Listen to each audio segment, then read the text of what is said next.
Everybody, JC here with another T&I toy review, and for today's review we're going to take a look at the new DC Collectibles Justice League New 52 Hawkman figure. Now this figure comes packaged in your standardized DC Collectibles window box packaging. You've got the Justice League logo up at the top. The packaging is done in white and green colors to match the character. You've got the figure clearly displayed in the window box packaging, and then you've got the name of the character down below.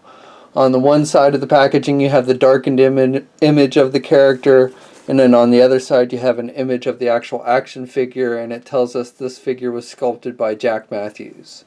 Then finally on the back we have a little thumbnail image up at the top, and then a look at other figures in the line: Stargirl, Zatanna, and Constantine. From their Justice League Dark and Justice League lines. Okay, so let's get this figure open and take a look at what's inside. Okay, so here's a look at the figure outside of the packaging, and overall I think DC Collectibles has done a really nice job with this figure. The paint detail is pretty nice. I like the skin tones on his chest, his bare chest. You can even, I like how they've done the nipples on his chest there. And then on his face sculpt, I think that came out pretty good as well. And I like how you can see his eyes through the mask, which I think is pretty cool. The mask itself is done with a gold metallic paint, as with all of the gold parts on the figure. So his harness, his belt, his gloves, and then his boots are all done in that gold metallic paint. And then for his pants, he's got basically just a standard green. He's got a little gold stripe down the side of the pants. He's got the red logo on his chest, which came out looking nice.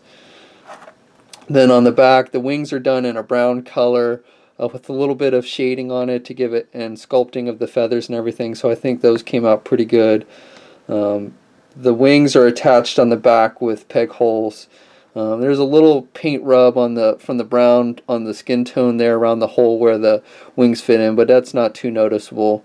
And those wings do just kind of pop off if you want to. Again, they're just kind of put on there with little ball joints. And the figure's not too top heavy with the wings. You know, a lot of figures that have wings like this I found to be top heavy and fall over real easy, but this figure seems to stand pretty good for the most part. Now the figure comes with two accessories. He comes with a claw shield. Now the claws are done with a soft rubber type material, like you've seen with other figures with claws, like, you know, Wolverine from the Marvel Legends line, that same kind of thing. And just like with those, you know, mine came out of the package a little warped. You could probably take a blow dryer to straighten them out if you wanted to. But the overall detail on the shield and everything is pretty nice. And again, it's done in that gold metallic paint, and it just clips on his wrist, and it fits on pretty nicely there. So I think that looks good. And then he also comes with his axe, which again is done in that gold metallic paint. Some nice detailing on the sculpt. He's got the little the bird claw at the end holding the globe. Now I will note that I noticed that the axe that comes with this figure looks a little bit different than, say, like the one that comes on the new 52 version from Mattel. The Mattel one had some like talons on the back of it. Now from what I can tell, it looks like this is the more comic book accurate axe. I'm not sure if the one Mattel did was ever seen in the comics for the new 52 version or not. But from the images and from what I recall, this is actually the more comic book accurate one. And then he holds it in his right hand, and I will note that the fingers on the hand are a little stiff, so you want to be careful when you're squeezing it in there. And but once you get it in there, he holds it pretty good. This figure has some pretty good height to it. He stands, if you count from his feet up to the tip of his helmet wings, or even his wings on his back, he stands about 7.5 inches tall. He's definitely taller than your normal DC Collectible figure. So here he is compared to the new 52 Green Lantern figure, and you can see he's definitely taller than Green Arrow. He's definitely taller than Green Arrow. And then even he's a little bit taller than the new 52 Martian Manhunter. Articulation on this figure is pretty good, especially for a DC Collectibles figure. The head is on a standard ball joint. He can look left and right without any problem. He can look down some. Actually, he's got pretty good down movement with the head. However, he does not have very much in the way of up movement at the head, unfortunately. I would have liked to have been able to move the head more upwards for flight poses, but with the way the helmet is sculpted, he can't really look up very much. The arms are attached at the shoulder with your standard ball hinge joint, and so he can get his arm out good. And one thing I want to note is on his left arm, he's got this one shoulder pad, and this has actually got some articulation to it. It can move up and down, so it doesn't actually restrict the movement of the arm, which is nice. And he's got good rotation there. He's got a bicep swivel, single hinged elbow. That's about as much as you can bend the elbows. And then he's got a swivel at the glove cuff, but there's no actual wrist articulation on these. No midsection articulation, unfortunately. Again, some type of ab crunch would have been nice for flight poses, but nothing there at the midsection.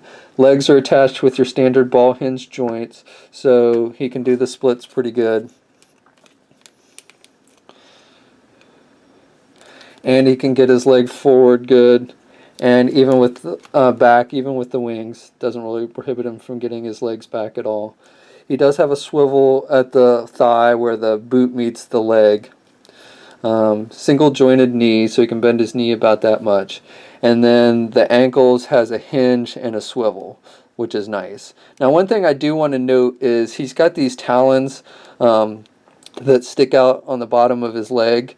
They're not actually attached to the foot portion, so when you turn the foot, the talons continue to just point straight out. So when you kind of turn the foot, it can look a little funny. Also, these are made with that same kind of soft plastic, so they've come out of the package, at least on mine, a little warped. Again, you can probably take a blow dryer if you need to straighten those out. But just to note, you know, because the foot is a separate piece from the leg, when you turn the foot, those talons don't actually turn.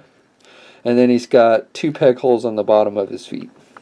Okay, so that's my review. Overall, I like the detail and look of this figure. I think the accessories work well with it, and the scale fits in nicely with the other new 52 figures from DC Collectibles, especially the other Justice League America team figures. You can basically round out your Justice League America team, other than Steve Trevor is the only one that they did not make a figure of. Of course, it does kind of suck that the comic's been canceled, but you know, it's still nice when you can round out a team like that. This figure is hitting shelves now, so if you want to add it to your collection, be sure to check your local comic or specialty shop. And that's my review. I hope you like it. Please leave a comment. If you're so inclined, please like the video. And if you haven't already, please subscribe. And until next time, I'll catch you later.